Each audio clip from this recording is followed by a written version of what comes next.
Do you like trade talk? Me too, let's talk. Columbus Blue Jackets defenseman Jack Johnson is available via trade, and that is a report from Aaron Portzline of The Athletic. I heard Chris Johnson say that on headlines on Hockey Night in Canada, and now you're watching some guy talk about it on YouTube. And I had a lot of people asking me about Jack Johnson. Should my team get him? Should the Leafs get him? And so on. And I want to show you some of the good takes I've seen out there and also give you my opinion. So, the plus-minus stat isn't very good, but if you're into that sort of thing, heading into last season, Jack Johnson had played 11 NHL seasons and was a minus player in 10 of them. Then last year, Jack Johnson's 12th season rolls around. Columbus has an incredible season, and so does he. Plays in all 82 games for the third time in his career. 5 goals, 18 assists, 23 points, and a plus 23. This season so far, 46 games, 2 goals, 5 assists, 7 points, minus 5. But of course, we're just using points to talk about defenders. Now, here's why Jack Johnson is so interesting. Because I remember him getting talked about a long time ago. And this was pointed out by Corey.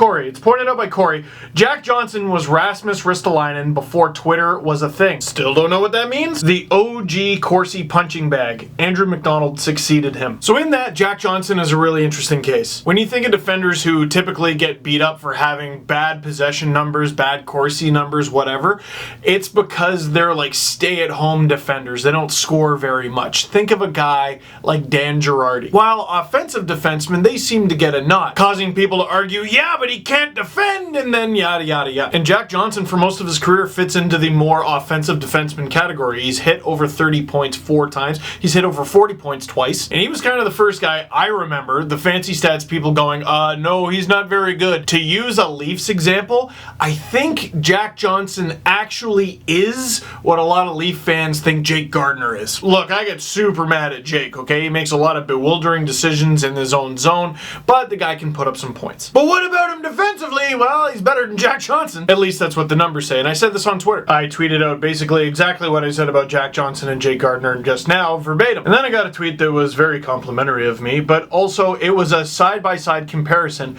of Jack Johnson versus Jake Gardiner. Now, the guy who actually made this is a guy named Chris Totoro, but he used the information that @shutdownline on Twitter used. Why did I refer to him as @shutdownline? Well, that's because that's Corey Schniz. So looking at what Chris made here, here's a side-by-side comparison of Jake Gardiner and Jack Johnson. Now, obviously, Gardiner is not perfect. But if you look down at the bottom right, you see that Jake Gardiner is way better at breaking up plays and delaying the other team from getting into the zone, while Jack Johnson, wow. Just for fun, Chris made another thing. Hey, you want to see it? Better question, hey, do you ever want to sleep again? Here's Matt Hunwick side-by-side with Nikita Zaitsev. Oh my, oh God. Okay, well, so that's bad news. Well, you might say, well, the team I cheer for could really use another penalty-killing defenseman, and as I look, Jack Johnson leads the Columbus Blue Jackets in shorthanded ice time this season. Average shorthanded ice time. Good point. However, counterpoint, Columbus's penalty kill is currently ranked 24th in the NHL. There's obviously a variety of factors, and it's not like Johnson's the only guy on the ice during these penalty kills, but that ain't good. Well, you said he was an offensive guy, so we can use him on the power play. This season, Jack Johnson has played a total of 7 minutes and 9 seconds on the power play for an average of 9 seconds a game. And if you're wondering about last season, because the Blue Jackets were even better than they are this year, no, he didn't play on the power play then either. But then I hear what Chris Johnson said on headlines, and that's this season, Johnson is playing under 20 minutes for the first time in his career. He's still playing about 19.5 minutes per game. Now, I look at that and wonder if over Johnson's entire career, he's been used too much. And maybe the raw skill set is there,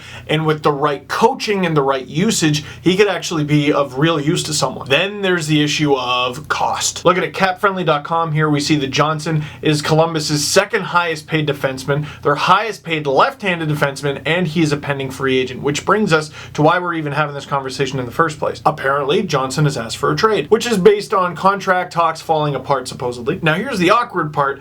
It sounds like Jack Johnson doesn't have a lot of money. I'll link to the story down below if you want to read it, but yada yada yada, due to some unfortunate circumstances in the past, he went bankrupt. So he's going to want to sign for as much money as possible, but isn't anyone going to want to do that? At 31 years of age, I hope this guy doesn't price himself out of the NHL. But there's tons of teams who could use him. Just look at Canada alone. Maybe the Oilers could use some defensive help. Maybe the Canadiens could use some defensive help on the left side there. Got to imagine he's going to want on a long-term deal. Or maybe he figures he could sign a bunch of short-term deals over the next few years and get more money that way. I really don't know. It's a strange story. So can Jack Johnson help your team this year? I think that's entirely possible. For example, a lot of people aren't going to like this, but if he is available for cheap, which we don't know, but if he is available for cheap, he leads the Blue Jackets in penalty kill time. The Oilers have a legendarily terrible penalty kill. If they feel like they're not out of it, why not go out and get Jack Johnson? If you don't want to sign him long-term, because it sounds like he wants to sign somewhere long-term, fine, don't do it. You need help this season. I mean, when it comes to fixing the Oilers' penalty kill from this season, that's going to require surgery. But if you want a Band-Aid, this could be your guy. Then there's the issue of the Blue Jackets look like they're going to make the playoffs again this season. You're not going to be able to get Johnson for a pick, are you? I guess what confuses me about this whole thing is, yeah, Johnson's gonna need a long-term deal at some point. But like, you're on a good team. You're a UFA this summer. Someone's probably gonna pick you up anyway. It's just, what are the odds you're gonna go to a team and the situation is gonna get better for you? I guess, what is a trade gonna do for you now that you couldn't just get accomplished in July? If Columbus was shopping him anyway, I guess I get it, but him requesting a trade is just a little confusing to me. So, what do you think? Leave a comment down below. What team do you cheer for, and do you think Jack Johnson can help your team? And especially if you're a fan of the Columbus Blue Jackets, I'd love you to comment. What the heck's going on? I don't get it. And what would a trade for Jack Johnson, a realistic trade for Jack Johnson, look like? Personally, for this Leafs fan, thanks, but no thanks. That is it for this one. Thank you very much for watching. Click like if you liked this video. Click subscribe if you really liked it. Tell all your friends. I did a YouTube live stream yesterday. You should check that out in one of these boxes over here. And I'll see you soon. God, this bye week's long.